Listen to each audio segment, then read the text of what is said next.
Alright, hello everybody, Happy New Year. Just because I have my camera back and I'm currently doing stuff to get, content rolling, doesn't mean I'm going to stop with 0 views, because this is a pretty easy series to make. So, there was no Kamen Rider this week. There's only RWBY, which is surprising. I didn't think they were going to do one for the new year, which still begs the question of if you guys could do it for New Year's and Christmas, why couldn't you guys just do it for the 2 days after Thanksgiving? I'm going to keep asking that question.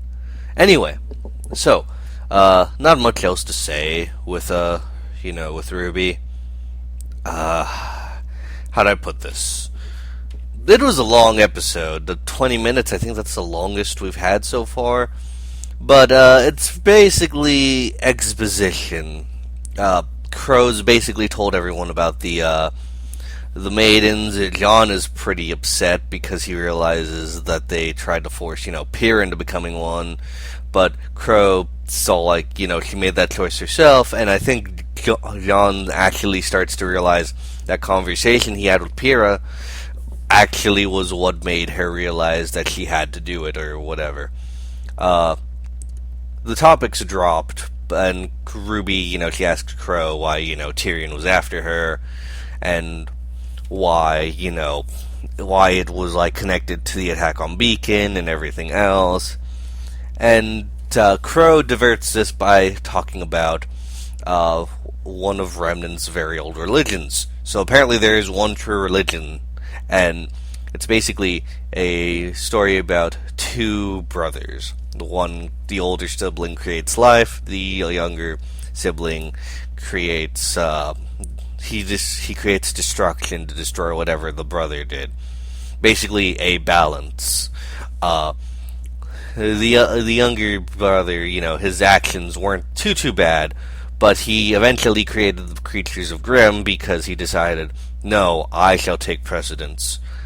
But the older brother wasn't having this, and he's all like, you know what? Instead of me doing something to completely get rid of your creation, how about we just go for one final creation? And they created the human race. Beings who could choose whether to do good or evil. They were bestowed with stuff like knowledge, choice, creation, and destruction. But guess what? This is Legend of Zelda up in here, because it's not just, 3 concepts, but there's actually physically formed relics of knowledge, choice, creation, and destruction. So yeah, we're getting Zelda up in here. I don't know how to I don't know how to feel about that. But yeah, basically the Huntsman Academies were built to protect those, and Salem is after all of them, which makes sense as to what she was talking about earlier in one of the episodes, where she's all like increase your search for the relic and stuff. And it makes me wonder if Ozpin's staff, considering Crow had it of all things, is the relic. Yeah, not sure. Either that or Ozpin put it somewhere safe. So, what's it called? There's some stuff with Blake in this episode, actually, but I want to keep continuing on with Team Ranger. They're told, about things, and RWBY asks why was Tyrion after me? And he's all like, the silver eyes thing, that ain't a story. That's actually real, and it's because of that you were able to push back Cinder, and what's it called? So that's why RWBY has people eyeing her, as in they want to either kill or capture her. But yeah, and RWBY, asks one last question after Crow's all like, okay, so we need to get to, I believe it's Haven? Yeah, Haven Academy, to meet with the headmaster in order to, get what they should do next, because Haven's the next best place for Salem to strike, because the other 2 places aren't too prime right now for various reasons, which is good. And a lot of people asked, well, why did they attack Vale first? Well, Vale was perfect to attack because Vital Festival, caused a big uproar during the night of, I believe was it the night of the finals, or it was one of those nights. Basically caused trouble during one of the final nights.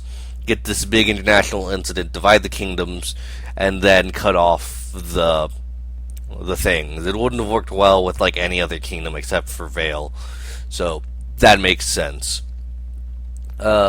Basically, Ruby asks Crow why he was following them in secret instead of just joining them, and after some pushing, Crow reveals the nature of his semblance. His semblance is actually a fully active one for some reason, and it basically is misfortune to those around him. And he said it works well with, opponents, but it's not good for allies, which kind of makes sense, and it makes you wonder if, he went, if he had anything to do with, Summer's death. That would actually make so much sense. Misfortune, it could have just been a small thing that led to it, too. But yeah, basically misfortune to those around him. And to emphasize a point, he when he walks away from the group, he kind of prodded the fire a bit to keep it going, but a log just randomly falls out of it. So it's yeah, I can kind of believe it. Plus, it was shown off last week too, because there was just a beam that almost fell on Ruby, because she was near him, and that makes complete sense now. So yeah, what's it called? We actually do have a Blake side of this. She finally manages to muster up the courage to approach her father after some coaxing by her mom Kali. She just gives her a set of tea, and but what's it called? She's all like, "Here, you're his daughter. You should do it." And she's all like, "I like your friend. I want to hear more of the more stories about Team RWBY." Because considering Blake, he would barely talk about it, but Sun would be all up in that and talking about all their awesome adventures and stuff. So Blake, she approaches her father. They have awkward talk with tea, and she finally starts opening up, and she's saying that she's sorry and stuff, because basically, when her parents decided to leave the White Fang, she called them cowards and stayed with the faction. And then, Gira, her dad, he's all she chose the right path and stuff. She was able to turn away before it got too bad.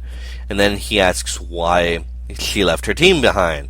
But it's not answered because Sun crashes through the door, and he's all like, "Oh, this isn't the bathroom." And then later on, we get a scene where Blake's just slapping Sun because he's invading her privacy, and he tries to tell her that there's a masked White Fang member after Kali informed him masks weren't part of the attire worn by the Menagerie branch, because White Fang members, they don't wear the masks or whatever in Menagerie. He tries to show her an image. She throws the scroll into the trees, and apparently it hits a lurking, a female faunus. A lot of people say it's not clothes that she's wearing. It's her skin that's all black, and people are seeing horns on her, so they're thinking, oh, chameleon faunus. So that'd be interesting. Interesting to see that there's a faunus spy. This could be either one of two things. They focus so much on the person.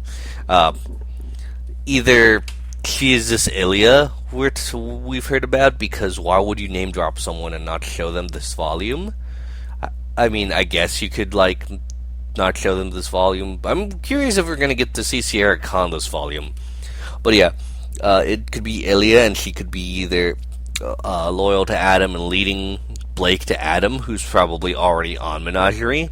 Either that, or she's still, fond of Blake, and she's all like, "Hey, listen, those two guys that were talking to your dad, like in the other episode, yeah, they called Adam. You might want to get out of here." I'm thinking that might be where this is going, or it could be like she's leading Sun and Blake to Adam, and Adam's already on the island. It's two possible things that could happen. Kali's obviously worried, but I'm thinking to myself, why aren't you just telling your fucking husband? You guys need to go. you guys need to go and help your daughter and her friend. Trust me. But the episode doesn't end here. Basically, Ranger wakes up to Crow, who's coughing, and basically Tyrion's tail was poisonous. Crow's his wounds leaking purple fluid, and he's coughing it up. So he's all like, "Oh, would you look at that?" And then just frickin'... Oh, wait, what's the line? Hold on, I have, the transcript here. He's all like, "Well, that's unfortunate." And I kind of laugh, but it's like, don't kill him off like this. Seriously. Don't kill us. Don't kill him off like this. He deserves to go down in a better way than this. And I'm curious how they're gonna get him out of this situation, because Jesus Christ. But oh man. So this was a hefty episode, mostly because the gods are real. I swear, if RWBY ends with them fighting gods, I'm gonna kill something. Because it's like, okay, you know what? I'll go for gods as whatever created whatever. You know what I mean? I'm fine with that. But if you end the series with them fighting gods or whatever, the younger brother or whatever, that's when I'm all like, no, no, no, no, no, no, no, no, no, no. Hopefully it doesn't end up like that. I'm praying, I'm hoping, dear God, here's hoping. Yeah. Gods. That's so it's like the eternal question of what came first, the Grim or the human. The Grim. I'm glad we got more insight into that, more insight into the relics, exactly what the heck the big goal is. Makes you wonder, though, why do they need the maidens aside from big powers? But I'd like to say it's possible that the maidens are going to be used to channel the powers of the relics. At least that's what I'm assuming, because it's four relics, 4 maidens. I'm assuming that's what they're going to do. Other than that, I really don't want Crow to die. Really, really don't want Crow to die. Something tells me Raven is going to get involved because she was actually watching him. Because I don't know what because people thought Crow's semblance was him turning into a crow. Turns out it wasn't. But what's it called? Raven was watching him because I'm pretty sure she can turn into a bird as well, a raven, if you will. So I'm curious as to what that's going to be. Wonder if she's going to help out. Who knows? Blake's getting interesting. What I really want to know what's happening to Yang, because I don't think we've seen her since episode 4. I think, yeah, and I don't think we've seen her since episode 4. I need to double check. Let's see.